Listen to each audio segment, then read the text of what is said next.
I had some people asking about my ground shaker build, so I wanted to show you guys my take on Landslide in Season 4. Now I can't really call it Trample Slide because it doesn't actually use Trampled Earth in the build. I wanted the focus to be more around the Landslide's damage and the subterranean aspect. Now I'm going to show you guys the build with basic itemization, almost no masterworking, and basic tempering. So as you can see on my items, I don't have a whole lot of greater affixes. I'm missing sockets on my gear, and a lot of my rolls are pretty bad. The only masterworking I did was on my weapon just because I wanted to get one bonus into that landslide chance. But as you can see, I haven't masterworked anything else, and I definitely have not got the tempering rolls that I want. I think this is a good spot for me to show you the build because this is where the average player is likely going to get to in the season, and I can leave it to you guys to push the build further. So where's the build at right now?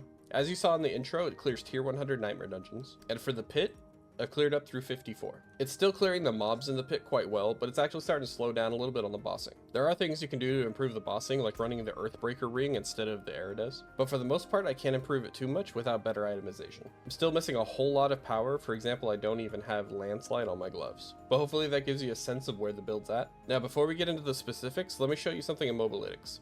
So if you're wanting to find a specific build that I've made, make sure you click on Screamheart at the top. Once you click on Screamheart, you can see all of the builds that I published, as well as all of my saved builds. Most of the saved builds aren't updated yet, so make sure you use those with caution. But anything published should be relatively solid for this season. But as you can see, here's the Ground Shaker build. I haven't published it yet because I'm going to put out this video first. And now we can get into the specifics of the build. So for the skills, I did something a little interesting. I went with Claw because I wanted to use Vasilis and turn my Earth skills into Werebear. That way we could get all of the benefits from the shapeshifting that they added for Season 4. There's a lot of different bonuses, but some of those are Wild Heart Hunger, the Bestial Rampage Keystone passive, and they also changed Quick Shift and Heightened Senses in the skill tree. Now in this build, Claw is mostly going to be used for resets, gaining spirit, and it'll be used to activate the Bestial Rampage Keystone passive. Landslide is going to be our main source of damage, but we don't have to manually cast this that often. Most of the time we're going to be casting it using Poison Creeper and the subterranean aspect. The nice thing about subterranean is because of the pack leader spirit boon, we're able to get a reset on our poison creeper a lot of the time. The more enemies there are, the better the chance that we're going to get the reset. That means that sometimes you can spam this non-stop. Now if you do run into a situation where poison creeper hasn't gotten refreshed and you don't have anything else you can use, feel free to cast your landslides in order to kill the enemies. Especially if you've just used your ultimate and the enemies are close together, it should be relatively easy to kill them with the landslides. Earthen, Bulwark, and Trample are mostly going to be used defensively to break CC, but they're also going to be used to activate the damage bonus on Tybalt's Will, as well as the spirit gain.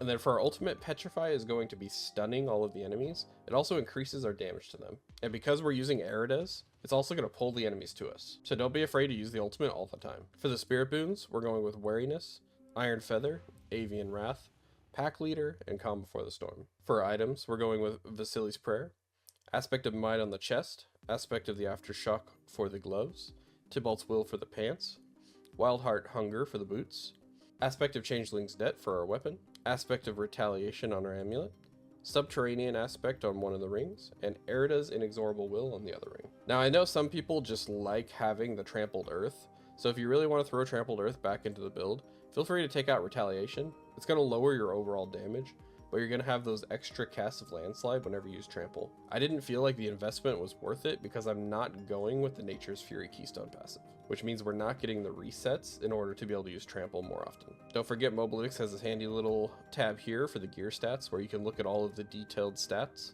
You're going to want to have a decent amount of attack speed that'll allow you to get resets more quickly in between your Poison Creeper casts. Of course, you always want to max out that Envenom. Most of our tempers are going to be related around Earth Critical Strike, but if you happen to get Earth Lucky Hit Chance, then go ahead and leave it on that because you don't want to mess up an item just because you didn't get exactly what you want. Although the absolute requirement on the weapon is the chance for additional Landslide casts, and you want to try and get a high roll of this, and you want to put all of your masterworking into this. Is going to be your main priority. You're also going to need at least one damage to crowd controlled temper on your gear. That's going to max out our Earthen Devastation Paragon node. For our gems, we're going with Emerald, Ruby, and Diamond. If you have your resists maxed out and you don't need the diamonds, then you can go skulls. But if your armor's maxed out, then you don't need the skulls either. So just make sure both of those are maxed. If you're just short on one of your bonuses on your Paragon nodes and you don't have a way to get the points from moving something around, then you could take one ruby out and try and replace it with the stat you need.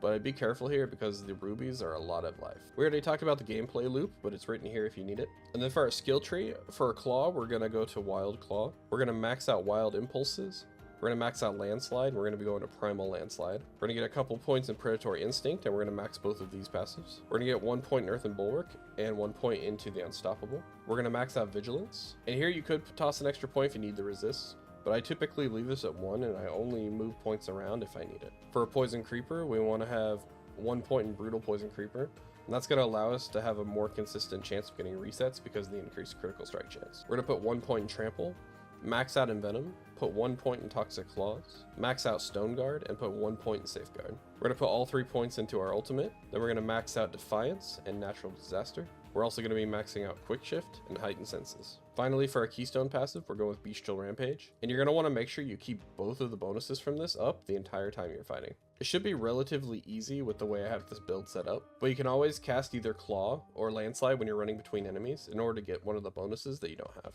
For the Paragon boards, we're starting with Outmatch on the starter board. Then we're moving up and adding Constricting Tendrils, and here we're going to put Spirit. Moving to the right, we're doing Inner Beast, and we're getting Undaunted. Going down, we're going to be getting Earthen Devastation and putting Tectonic. Then to the right of Inner Beast, we're putting the Ancestral Guidance board, where we're going to put Earthen Sky. Then moving up, we're going to be putting the Survival Instincts board, where we're going to be getting Exploit. Finally, I put the Heightened Malice legendary node at the end. If you value survivability more, you could turn this board around and go for Territorial in this glyph spot instead of going for Heightened Malice. Now, based on my testing on the PTR, this build can definitely push past tier 100 of the pit, but I don't think it can compete with some of the better builds this season like Tornado. But the nice thing about this build is if you optimize it, it pops off a lot more. That's because there's a certain sweet spot where you're going to get those more consistent procs for your Poison Creeper resets. And if you have Poison Creeper resets, you basically always kill things. Of course, bossing can struggle a little bit, but like I said, with the Earthbreaker ring, you might be able to compensate for some of that. But either way, it's a really fun build, and I hope you guys enjoy. If you haven't already, take a chance to hit the like button and comment below, and I'll see you guys in the next video. Later.